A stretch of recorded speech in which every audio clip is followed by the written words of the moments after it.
नमस्कार दोस्तों, मैं रोशन कुमार स्वागत करता हूँ BHU एग्रीकल्चर के यूट्यूब प्लेटफॉर्म पे।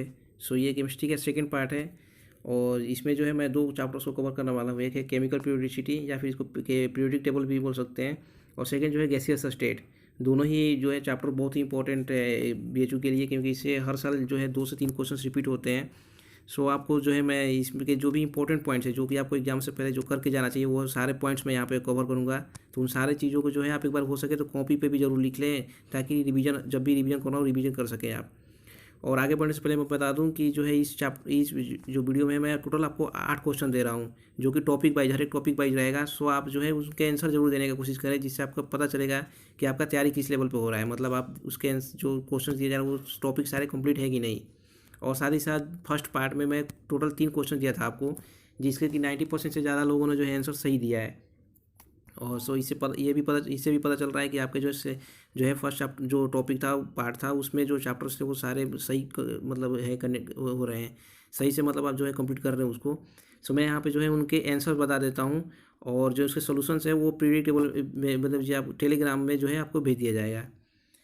जो सबसे पहला जो क्वेश्चन था उसका जो आंसर है वो हो जाएगा 6+3+5, यानी सी ऑप्शन जो हो जाएगा।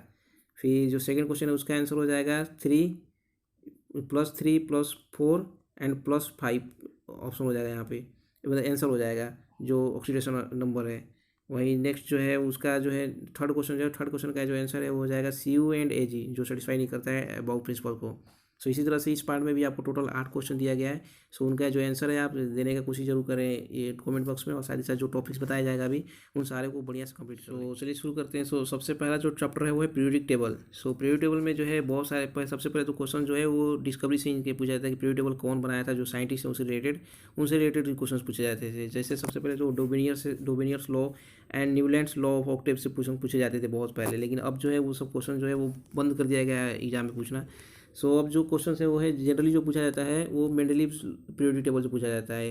मेंडलीव पीरियोडिक टेबल भी जो क्वेश्चन है वो पूछा जाता है कि वो किस चीज़ पर बेस्ड था। आपको ध्यान देना होगा वहाँ पे कि फिजिकल एंड केमिकल प्रॉपर्टीज वहाँ पे जो था, मेंडलीव जो पीरियोडिक टेबल बनाए थे वो physical and chemical properties elements के देख के बनाए थे। तो इस चीज़ का आपको बस ध्यान देना है यहाँ पे, इसी से रिलेटेड वो क्वेश्चन देते हैं, या फिर 4 ऑप्शन में भी देके वो गलती कराते हैं। ये हो गया। नेक्स्ट चलते हैं, जो है सबसे इंपॉर्टेंट जो है वो है मॉडर्न पीरियोडिक टेबल। इसी से जो क्वेश्चन है पूरा पीरियोडिक टेबल पे जो है क्वेश्चन पूछे जाते हैं। सबसे पहले तो इसमें क्वेश्चन था कि किसने बनाया था इसको, तो ये मोजले, मतलब जिसने ये बनाया था।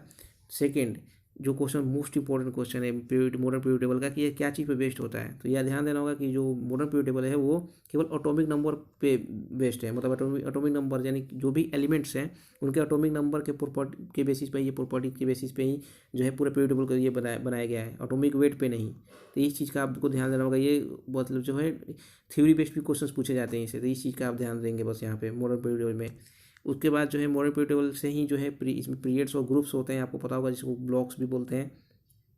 SPDA ब्लॉक में भी उनको डिवाइड किया गया है। तो ये सब आप पढ़ चुके होंगे, तो मैं आगे आपको बता रहा हूँ कुछ चीज़ें जो जनरली जो इसमें क्वेश्चंस पूछे जा रहे हैं, बहुत बार पूछे भी जा चुके हैं, ये BHU में भी पूछे गए हैं। जैसे इसमें जो है ग्रुप्स के नाम पूछे जाते हैं। जैसे फर्स्ट ग्रुप आप देख रहे होंगे, फर्स्ट ग्रुप को जो है एल्कली मेटल बोला जाता है, ये सबको पता होगा। Second group alkaline earth metal.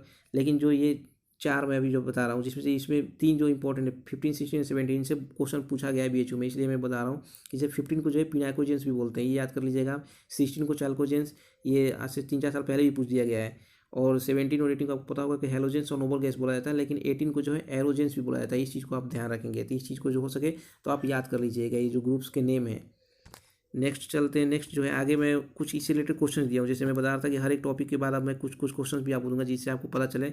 आपको जो है डिस्क्रिप्शन में जैसे क्वेश्चन नंबर 1 यहाँ पे जो दिख रहा है आपको, क्वेश्चन नंबर 1, ट्रांजिशन एलिमेंट किसको बोलते हैं, रिप्रेजेंटेटिव एलिमेंट किसको बोलते हैं, वही inner transition element and inner gas किसको बोलते हैं, ये आपको ये डिस्क्रिप्शन में जाके आंसर मतलब इसका देना है, जिससे आपको पता चले कि आपका जो है कंप्लीट है कि नहीं है।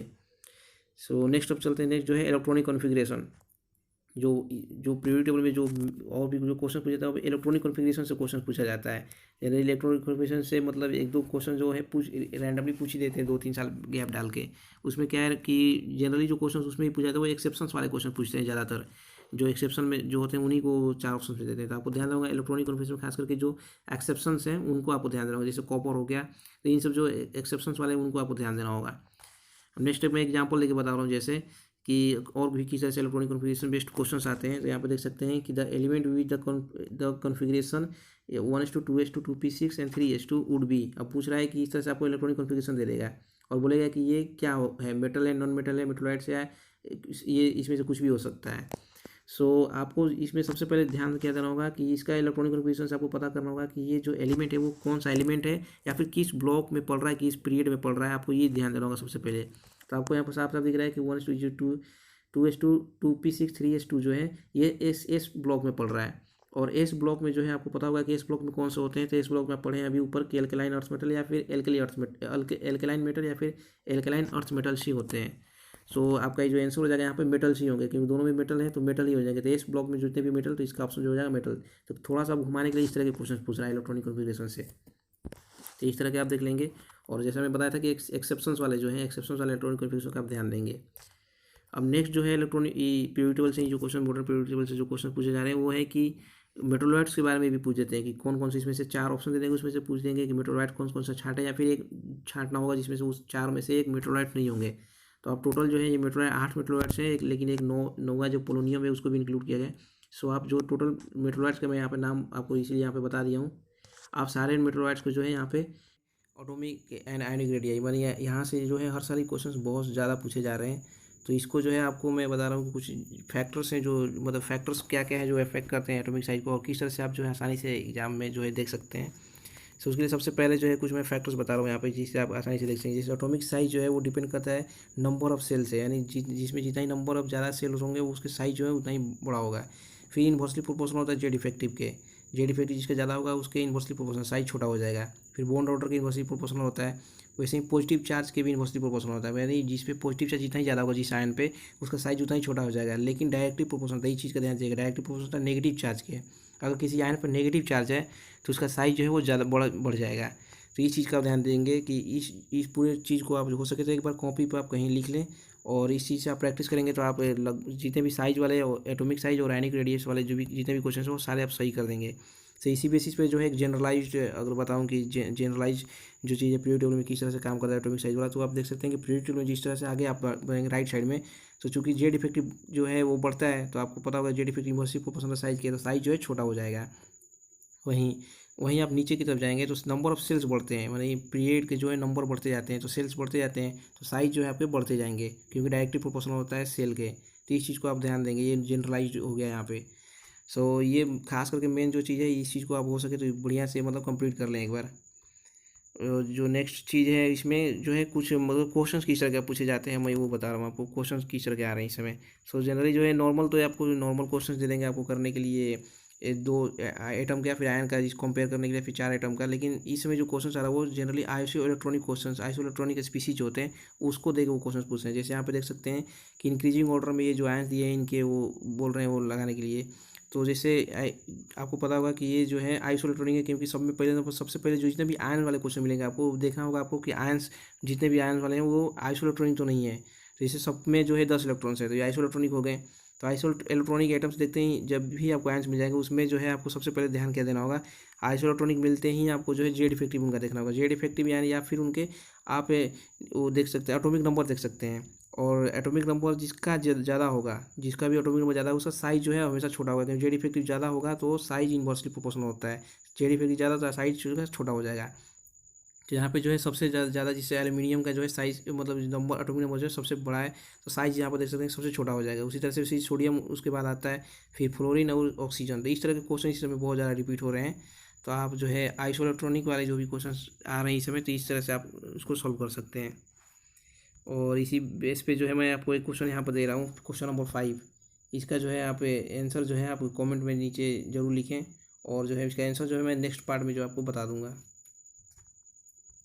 नेक्स्ट अब जो टॉपिक आता है वो है आयोनाइजेशन एनर्जी। सो आयोनाइजेशन एनर्जी भी बहुत इंपॉर्टेंट है, मतलब एटॉमिक रेडियस के बाद जो है सबसे ज़्यादा जो इससे क्वेश्चन आता है वो है आयोनाइजेशन एनर्जी। सो आयोनाइजेशन एनर्जी आपको पता होगा कि आयोनाइजेशन से थर्ड जो है सेकंड से बड़ा होता है और फर्स्ट से सेकंड बड़ा होता है। तो ये जो है जनरल ट्रेंड है। और फैक्टर्स क्या क्या है वो मैं फैक्टर्स आपको बताता हूँ, किन किन फैक्टर्स को आप अगर ध्यान देते हैं तो आप एक जगह आपको इन सारी चीज़ों का मतलब आपको ध्यान रहेगा, तो आप जितने भी आयोनाइजेशन एनर्जी क्वेश्चन सारे सही कर देंगे। सो जनरल से जो ट्रेंड आयोनाइजेशन एनर्जी का वो है कि जेड इफेक्टिव की डायरेक्टली प्रोपोर्शनल होता है ये, एटॉमिक साइज की इनवर्सली प्रोपोर्शनल हो जाएगा। वैसे ही मैग्नीट्यूड ऑफ पॉजिटिव चार्ज, मतलब जितना ही पॉजिटिव चार्ज ज़्यादा होगा आयोनाइजेशन एनर्जी इसका उतना ही ज़्यादा होगा, जस्ट उसके उल्टा हो जाएगा एटॉमिक साइज के ऊपर जैसे आप पढ़े थे। और ये उल्टा हो जाता है नेगेटिव चार्ज, जितना ही नेगेटिव चार्ज ज़्यादा होगा आयोनाइजेशन एनर्जी उसका जो है कम हो जाएगा। तो इस ट्रेंड मतलब इसी से अब एक यहाँ पर ट्रेंड है कि पीरियोडिक टेबल में जैसे हम राइट में बढ़ेंगे तो यहाँ पे जो है आयोनाइजेशन एनर्जी बढ़ते जाता है, और जैसे नीचे जाएंगे वैसे घटते जाता है ग्रुप में जैसे नीचे जाएंगे। तो इस चीज़ को आप ध्यान से मतलब एक चीज़ ये इसको आप मतलब हो सके तो कहीं इसको भी लिख लीजिएगा ये पूरे चार्ट को, तो आप कोई भी आयोनाइजेशन एनर्जी वाला क्वेश्चन जो है उसको सही कर देंगे। और भी जो है आयोनाइजेशन एनर्जी जो चीज़ फैक्टर्स पर डिपेंड करता है वो है high field and full field orbitals पे, जैसे P3 D5 एंड F7 वाले कहीं कोई चीज़ मिल जाता है आपको, तो इनके जो है आयोनाइजेशन एनर्जी ज़्यादा होते हैं। जस्ट जैसे P3 है तो P4 से ये ज़्यादा हो जाएगा, D5 जो है वो D6 से ज़्यादा हो जाएगा। उसी तरह से फुल फील्ड ऑर्बिटल्स जो हो गए ये भी अपने नेक्स्ट वाले से बस नेक्स्ट वाले एक इलेक्ट्रॉन जो कॉन्फ़िगरेशन होगा उससे ज़्यादा हो जाते हैं। इसका एग्जांपल भी यहाँ पे नाइट्रोजन और ऑक्सीजन के बीच में, जैसे नाइट्रोजन में आप देख सकते हैं कि इलेक्ट्रॉन कॉन्फ़िगरेशन इसके लास्ट में जो है P3 है, वैसे ही ऑक्सीजन में बात करें ऑक्सीजन में जो है ये P4 है। तो P4 और P3 में जो है होना तो चाहिए था P4, क्योंकि राइट साइड में पड़ रहा है P3 से, लेकिन जो है P3 हाफ फील्ड ऑर्बिटल की वजह से जो है ज़्यादा स्टेबल होने की वजह से आयोनाइजेशन इसका ज़्यादा हो जाता है, इसलिए नाइट्रोजन का जो है आयोनाइजेशन एनर्जी ज़्यादा होता है। तो इस तरह के क्वेश्चन जो है पूछे जाते हैं। नेक्स्ट जिस पर आयोनाइजेशन एनर्जी डिपेंड करता है वो है पेनिट्रेशन पावर। पेनिट्रेशन पावर जो है सबसे ज़्यादा आपको पता होगा कि इसका होता है फिर पी का, फिर डी का, फिर एफ का, तो इसी का डायरेक्टली प्रोपोर्शनल आयोनाइजेशन एनर्जी भी होता है। तो इस पे जो एग्जांपल है यहाँ पे दिया गया है कि जैसे ionization energy of magnesium, magnesium आपको पता होगा H2 हो जाएगा वहाँ पे, उसी एल्यूमिनियम में P1 हो जाता है। तो इसका जानते हैं कि पेनिट्रेशन पावर ज़्यादा होता है, इसलिए आयोनाइजेशन एनर्जी भी किसका ज़्यादा हो जाएगा, तो मैग्नीशियम का, इसलिए एल्यूमिनियम से जो है मैग्नीशियम का जो है आयोनाइजेशन एनर्जी ज़्यादा हो जाएगा। तो इस चीज़ का आप ध्यान देंगे। तो ये सबसे आयोनाइजेशन एनर्जी देखने के कि इस तरह से आप मतलब ये तीन सारे पॉइंट्स को अगर आप कंप्लीट रखते हैं तो आयोनाइजेशन एनर्जी के सारे क्वेश्चन आप जो है कर देंगे। अब बात करते हैं कि आयोनाइजेशन एनर्जी क्या क्या एप्लीकेशन है, एप्लीकेशन बेस्ड क्वेश्चन किस तरह के आते हैं। तो आपको मेटेलिक कैरेक्टर या फिर रिएक्टिविटी ऑफ मेटल या फिर बेसिक कैरेक्टर से रिलेटेड क्वेश्चन पूछते हैं, और ये तीनों जो है इन्वर्सली प्रोपोर्शनल होता है आयोनाइजेशन पोटेंशियल की। इस चीज़ को आप ध्यान देंगे, क्योंकि कोई अगर मेटल कैरेक्टर, जैसे मेटल आप पढ़े थे कि मेटल जो होते हैं एल्कलाइन अर्थ मेटल में सबसे लेफ्ट साइड में होते हैं, और इनका आयोनाइजेशन एनर्जी जो होता है हमेशा कम होता है राइट वाले साइड से, यानी पी ब्लॉक से। तो पी ब्लॉक में जो होते हैं नॉन मेटल होते हैं, तो नॉन मेटल का आयोनाइजेशन एनर्जी ज़्यादा होता है। तो इस चीज़ से आप भी पता कर सकते हैं कि मेटेलिक कैरेक्टर जो है वो हमेशा लेफ्ट साइड में होता है, यानी इन्वर्सली प्रोपोर्शनल होता है पोटेंशियल आयोनाइजेशन पोटेंशियल के या फिर आयोनाइजेशन एनर्जी के, इनका कम होता है। तो जैसे कंपाउंड्स में जैसे क्या होता है कि 4 कंपाउंड से देंगे तो उसमें पूछेंगे मेटेलिक कैरेक्टर सबसे ज़्यादा किस में है, तो सबसे जिसका आयोनाइजेशन पोटेंशियल सबसे कम होगा उसका मेटेलिक कैरेक्टर सबसे ज़्यादा होगा। इसी बेसिस पे आप तीनों क्वेश्चंस को इस तरह के क्वेश्चंस आएंगे उसको सॉल्व कर देंगे। अब नेक्स्ट एक एग्जांपल देके मैं बता रहा हूँ कि किस तरह के और भी जो है क्वेश्चन आयोनाइजेशन पोटेंशियल से इसमें पूछे जा रहे हैं। जनरली तो आयोनाइजेशन पोटेंशियल जो है आपको 2-4 कंपाउंड देके उसका कंपेयर करने को बता देंगे, लेकिन अब इलेक्ट्रॉनिक कॉन्फ़िगरेशन बेस्ड भी क्वेश्चन जो आगे आता है तो वो किस तरह का आ रहा है। तो इस क्वेश्चन में आपको दिया गया है, यहाँ पे पूछ रहा है कि सेकंड आयोनाइजेशन एनर्जी, यहाँ पे which of the following configuration represents atom of the element having highest second ionisation energy. Second ionisation energy बोल रहा है कि इसका हाईएस्ट है यहाँ पे। तो ये इलेक्ट्रॉनिक कॉन्फ़िगरेशन को सबसे पहले जैसे लिखते हैं यहाँ पे, तो इलेक्ट्रॉनिक कॉन्फ़िगरेशन सबसे पहले लास्ट वाले ऑर्बिटल से में इलेक्ट्रॉन निकालना है, तो यहाँ पे पहले लास्ट लिख देते हैं इलेक्ट्रॉन इनका, इसमें से एक इलेक्ट्रॉन पहले निकाल देना था, अभी सेकंड निकालना है मुझे, तो जिससे यहाँ पे सेकंड लिख दिए। तो यहाँ पे देख सकते हैं कि ये तो पहले हाफ फील्ड है, यहाँ पे ये फुल फील्ड ऑर्बिटल है, और यहाँ पे ये 3 सेल है। तो सबसे पहले तो 3 सेल और 2 सेल में ही कंपेयर करना है। तो 3 सेल वाला सबसे पहले तो कम हो जाएगा, क्योंकि जैसे नीचे जाते हैं मैं बताया था अभी कि सेल का नंबर बढ़ेगा मतलब उसका आयोनाइजेशन कम। अब 2 वाले में मेरे को कंपेयर करना है, तो ये फुल फील्ड ऑर्बिटल है, तो फुल फील्ड का आपको पता होगा कि सबसे ज़्यादा होता है, तो सबसे ज़्यादा आयोनाइजेशन जो होता है तो सबसे मैक्सिमम जो हो जाएगा ये हो जाएगा, और ये एक तरह से इसका जो है अभी ये मतलब ये अरेंजमेंट हो जाएगा एक तरह से। नेक्स्ट जो है मैं क्वेश्चन नंबर 6 आपको इसी से रिलेटेड सॉल्व करने को दे देता हूँ। यहाँ पे आपको मिनिमम आयोनाइजेशन पोटेंशियल निकालना है इस इलेक्ट्रॉनिक कॉन्फ़िगरेशन से देखकर। तो आपको इसका आंसर जो है आप इसका कमेंट में बताएं, और नेक्स्ट पार्ट में जो है मैं आंसर तो बता ही दूँगा इसका। सो अब नेक्स्ट टॉपिक तक चलते हैं। जो नेक्स्ट टॉपिक है वो है इलेक्ट्रॉन एफिनिटी। इलेक्ट्रॉन एफिनिटी जो है इसको और क्या नाम से जानते हैं, तो इलेक्ट्रॉन गेन इंथैल्पी भी बोलते हैं इसको, और ये जनरली निगेटिव होता है। इस चीज़ का आप ध्यान देंगे, जनरली निगेटिव होता है, क्योंकि अगर थ्योरी बेस्ड क्वेश्चन आते हैं उसमें हमें लिख देंगे कि electron gain enthalpy are always negative, तो वहाँ पे गलत हो जाएगा, क्योंकि इलेक्ट्रॉन गेन एंथैल्पी जो है कुछ पॉजिटिव होता है इनर्ट गैस के लिए। क्वेश्चन पूछा भी गया जा चुका है इनर्ट गैस वाला, तो आप चीज़ ध्यान दीजिएगा कि इनर्ट गैस का जब भी पूछा जाएगा इलेक्ट्रॉन गेन एंथैल्पी तो पॉजिटिव होता है, क्योंकि ऑलरेडी ये जो होते हैं स्टेबल फॉर्म में होते हैं। अब इसके भी फैक्टर्स क्या क्या हैं जिसे आप इलेक्ट्रॉन एफिनिटी जो है कॉन्फ़िगरेशन या इलेक्ट्रॉन एफिनिटी जो है आपको कहीं आपको निकालने को मिलता है तो आप आसानी से निकाल सकते हैं। तो उसके लिए कुछ मैं यहाँ पे शॉर्ट में बता देता हूँ, इसको भी हो सकता है आप कॉपी पर जरूर एक जगह लिख लें जिससे आपको बार बार इधर उधर पढ़ने की जरूरत ना पड़ेगा। इलेक्ट्रॉन एफिनिटी जो है इन्वर्सली प्रोपोर्शनल साइज के होते हैं, जस्ट लगभग वही आयोनाइजेशन पोटेंशियल वाला चीज़ यहाँ भी चलता है।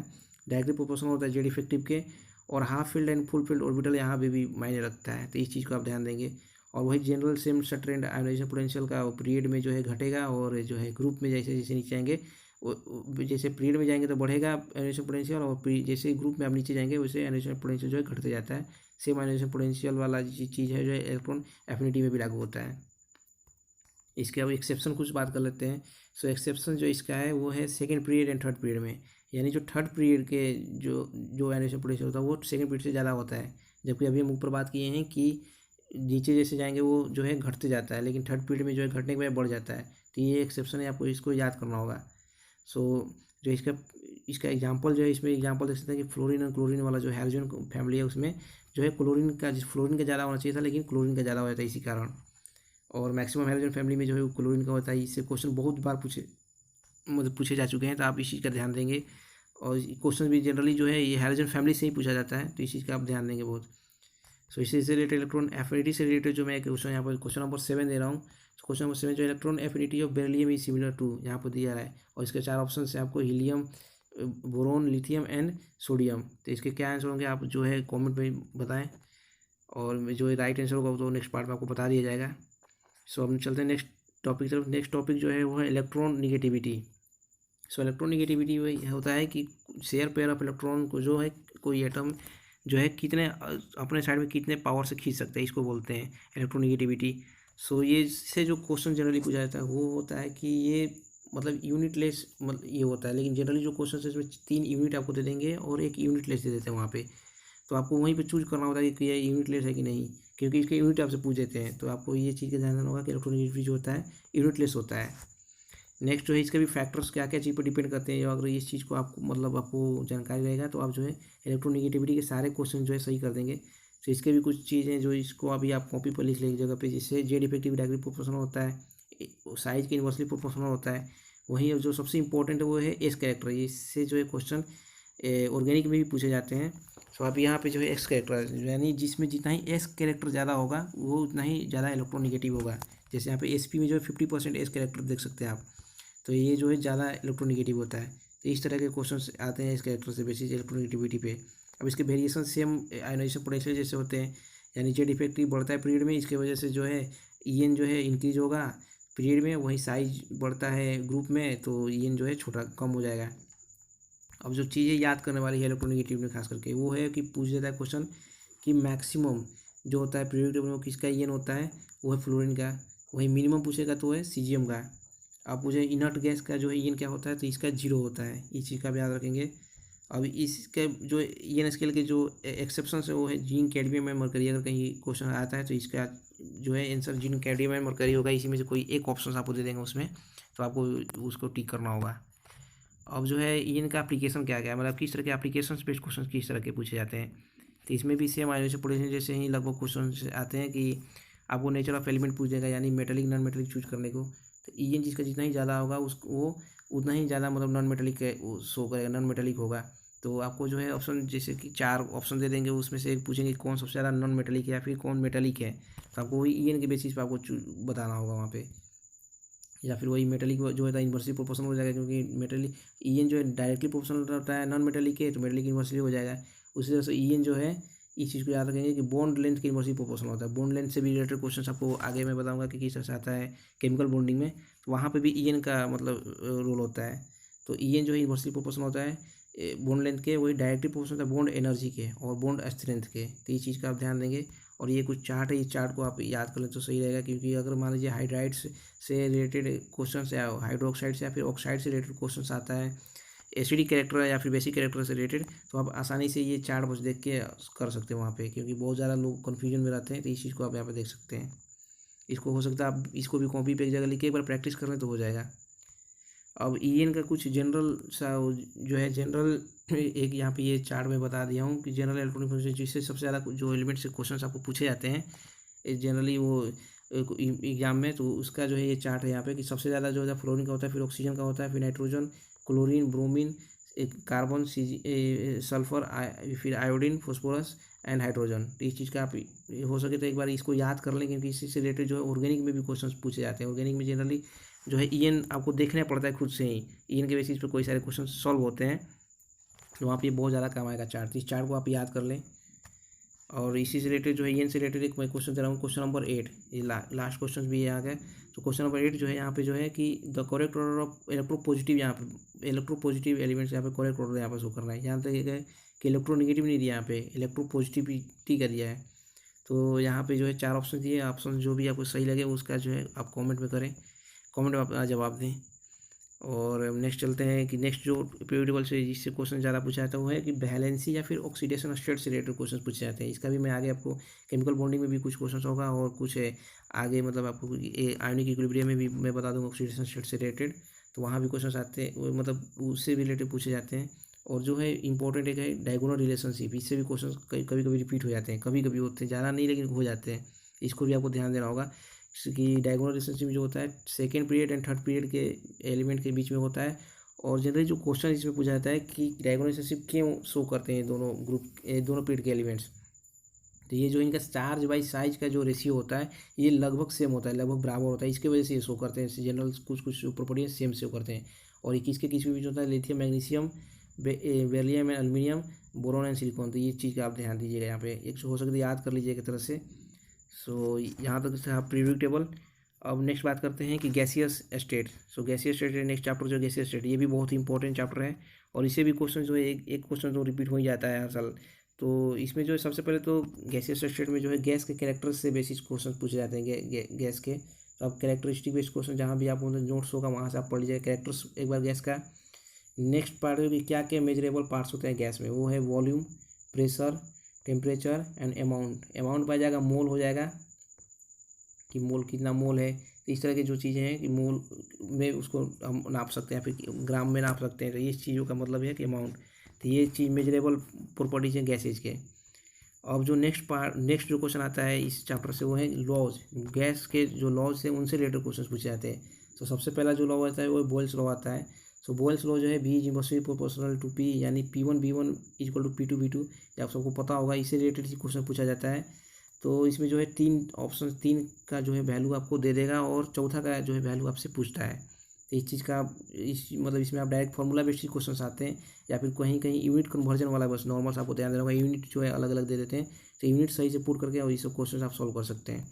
उसी तरह से जो सेकंड है वो है चार्ल्स लॉ, सेम चीज़ वो है, उसमें भी आता है कि V2/V1 इक्वल टू T2/T1। इसमें भी वही सेम चीज़ है कि 3 दे देगा और एक आपको निकालना होगा। सेम चीज़ है ल्यूसेक लॉ। तो ल्यूसेक लॉ में भी सेम है कि P2/P1 इक्वल टू T2/T1। इस तरह से आप यहाँ भी वही सेम चीज़ पुट करके निकाल सकते हैं आंसर। ये फॉर्मूला बेस्ड क्वेश्चन आते हैं यहाँ पे। नेक्स्ट है एवोगैड्रो लॉ, ये भी बहुत इंपॉर्टेंट है। एवोगैड्रो लॉ से ही क्वेश्चन बहुत ज़्यादा आते हैं। तो इसमें जो बेसिकली जो इसमें जो क्वेश्चन आ रहा है एवोगैड्रो से, वो आर का वैल्यू ही नॉर्मली पूछ देते हैं, वो अलग अलग मतलब यूनिट में।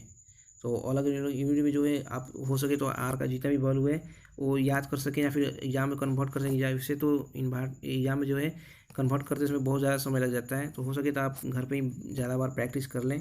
और जनरली इससे जो है क्वेश्चन रिलेटेड पूछा जाता है 8.314 जूल पर केल्विन पर मोल। तो इस चीज़ को आप याद करें तो बहुत सही रहेगा। सो नेक्स्ट जो है नेक्स्ट बहुत ही इंपॉर्टेंट, सबसे ज़्यादा इंपॉर्टेंट मैं बोलूँगा इस मतलब गैसियस स्टेट से, वो है ग्राम्स लॉ, डिफ्यूजन लॉ। इससे मतलब क्वेश्चन जो आता है सबसे ज़्यादा इसी से क्वेश्चन आता है। तो इसके जनरल से फार्मूला बेस्ड ही लेकिन क्वेश्चन होता है। तो ये है कि रेट ऑफ डिफ्यूजन जो इन्वर्सली प्रोपोर्शनल डेंसिटी के रूट स्क्वायर रूट में इन्वर्सली प्रोपोर्शनल होता है। फिर वही इन्वर्सली प्रोपोर्शनल वेपर डेंसिटी के भी होता है रूट में, वहीं अंडर रूट मोलिकुलर वेट के प्रोपोर्शनल होता है। ये सारे फार्मूले जो है एक ही से ड्राइव होते जाएंगे, आप प्रैक्टिस कर लेंगे तो ड्राइव हो जाएगा। क्योंकि जैसे वेपर डेंसिटी का फॉर्मूला आपको पता होगा, मैं पिछले पार्ट में ही बताया था कि वेपर डेंसिटी का फॉर्मूला मोलिकुलर वेट बाई 2 होता है। तो वेपर डेंसिटी की जगह पे मोलिकुलर वेट भी लिख सकते हैं।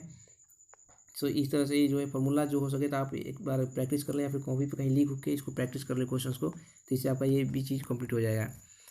और नेक्स्ट जो कुछ कहीं कहीं क्वेश्चन जैसे एग्जाम में पूछे जा चुके हैं, तो हो सकता है बीच में भी रिपीट कर दिया जाए।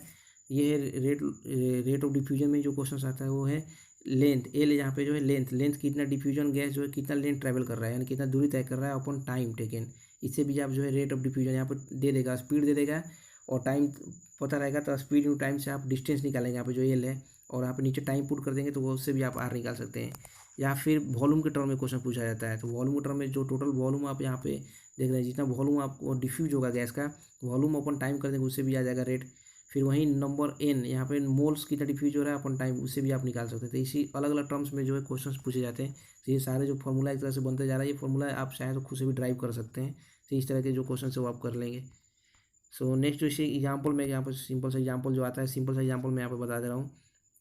जैसे यहाँ पे कुछ एग्जाम्पल देख सकते हैं कि if the rate of diffusion of A is 5 times that of B, कि किसी गैस, कोई गैस ए है उसका 5 टाइम्स से डिफ्यूजन है बी से, तो डेंसिटी क्या होगा ए एंड बी का, density of A and B. तो वहीं पे सेम चीज़ें, सेम फॉर्मूला आप लगाएंगे यहाँ पे R E proportional to under root D. So यहाँ पे R A by R B करेंगे तो under root D B by D A आ जाएगा ये। सो यहाँ पे जैसे ही आप करते हैं तो जब सॉल्व करेंगे तो सॉल्व करने के बाद जो है कुछ इस तरह से आप आएगा कि डी ए जो है, सॉरी डी ए जो है यहाँ पे वो 1/25 टाइम्स जो होता है डी के डेंसिटी के बराबर आएगा, जो सेकेंड मतलब यानी जो बी जो गैस है। अब नेक्स्ट जो है इम्पोर्टेंट ही बोलेंगे इसको, मतलब ये भी एक तरह से इम्पोर्टेंट ही है, उतना क्वेश्चन तो नहीं आते हैं लेकिन इसको भी आपको ध्यान देना होगा कि हो सकता है आ जाए। तो ये है Dalton's law of partial pressure. इससे क्वेश्चन मतलब पूछे गए, ऐसा नहीं है पूछे नहीं गए, प्रीवियस में पूछे भी गए हैं। तो Dalton's law of partial pressure बोलता है कि जितने भी गैस किसी में मतलब किसी कंटेनर में रखे गए हैं, वो उन सारों का जो पार्शियल प्रेशर है, वो खुद जो इंडिविजुअल प्रेशर वो लगाते हैं उस कंटेनर पे, वो सारे का जब हम जोड़ देंगे, पार्शियल मतलब सारे का प्रेशर जोड़ देंगे तो उससे जो है टोटल प्रेशर आता है उस पूरे जो कंटेनर पर प्रेशर लग रहा है। तो ये पहला नंबर तो ये किस चीज़ पर अप्लीकेबल होता है, तो वो नॉन रिएक्टिंग गैस पर, इस चीज़ का ध्यान दीजिएगा। डिफ्यूजन लॉ, और डिफ्यूजन लॉ जो था ग्राम्स लॉ का, वो भी नॉन रिएक्टिंग गैसेज पे होता है। उसी तरह से डाल्टन्स लॉ जो है वो भी सारे जो है नॉन रिएक्टिंग गैसेज पे ही एप्लीकेबल होता है। सब नेक्स्ट जैसे इससे रिलेटेड जो क्वेश्चन होते हैं, जैसे यहाँ पे directly from ideal gas equation से भी आप निकाल सकते हैं। यहाँ पे P A V equal to N R T, P V equal to N R T वाला भी फॉर्मूला यहाँ पर लगा के निकाल सकते हैं। दो मान लीजिए कि आपको दो गैसेज दिए गए हैं, उनका पार्शियल प्रेशर निकालना हो किसी कंटेनर में, तो अगर ये सारे चीज़ आपको मिलते हैं वहाँ पे तो आप निकाल सकते हैं पुट करके। या फिर नेक्स्ट जो है पार्शियल प्रेशर, जो नेक्स्ट क्वेश्चन जो जनरली पूछा जाता है वो मोल फ्रैक्शंस वाले से क्वेश्चन पूछा जाता है। यदि मान लीजिए वहाँ पे पूछेगा पी ए गैस का जो है कितना पार्शियल प्रेशर है किसी कंटेनर में, दो गैस अगर मिलाया गया है, तो वहाँ पे सिंपल से क्या करना है, एक्स ए इंटू पी टी। जो यहाँ पे नॉर्मली क्या होता क्या है कि एन ए यानी number of moles of A gas, gas A का जो मोल है अपॉन टोटल मोल, यानी गैस ए प्लस बी का जो टोटल मोल है उसको आप नीचे लिख देंगे एन टी की जगह पे, और एन ए की जगह पे जो है टोटल एन ए मतलब ए वाला जो गैस है उसका मोल लिख देंगे इंटू पी टोटल, यानी टोटल प्रेशर आपको दिया रहेगा उस केस में, तो पी टोटल कर देंगे तो उससे partial pressure of A gas का निकल जाएगा। उसी तरह से आप बी का भी निकाल सकते हैं। या फिर कहीं अगर मान लीजिए कि पी ए और पी दिया हुआ है तो उससे आप टोटल अगर निकालना होगा तो P A plus P B direct कर देंगे तो आ जाएगा। तो इसी तरह के क्वेश्चन जो है इसमें से पूछे जाते हैं। नेक्स्ट जो है थर्ड जो है वो वॉल्यूम बेस पे पूछा जाता है, जहाँ तो यहाँ पे जो है जैसे आप यहाँ पे एन ले रहे थे, एन ए ले रहे थे, नंबर ऑफ मोल्स ले रहे थे, उसी से यहाँ पे वॉल्यूम ले लेंगे, मतलब total volume V A plus V B हो जाएगा, और इंडिविजुअल वॉल्यूम जो है दोनों गैस का जो दिया रहेगा उसको आप यहाँ पे पुट कर देंगे, V A upon V into P total कर देंगे तो यहाँ पे जो है पार्शियल प्रेशर पे आ जाएगा, उसी तरह से पार्शियल प्रेशर ऑफ बी आ जाएगा, और वॉल्यूम टोटल जो है V one plus V two, V A plus V B कर देंगे, मतलब दोनों जो गैस दिया रहेगा। अब नेक्स्ट जो है यहाँ पे फोर्थ किस तरह का क्वेश्चन बनता है, यहाँ पे पार्शियल इंडिविजुअल प्रेशर अगर दिया रहता है या फिर इंडिविजुअल वॉल्यूम दिया रहता है, उस बेसिस उस इंडिविजुअल प्रेशर एंड वॉल्यूम जो दिया रहेगा तो उस समय कैसे आप निकालेंगे, मतलब पार्शियल प्रेशर उनका।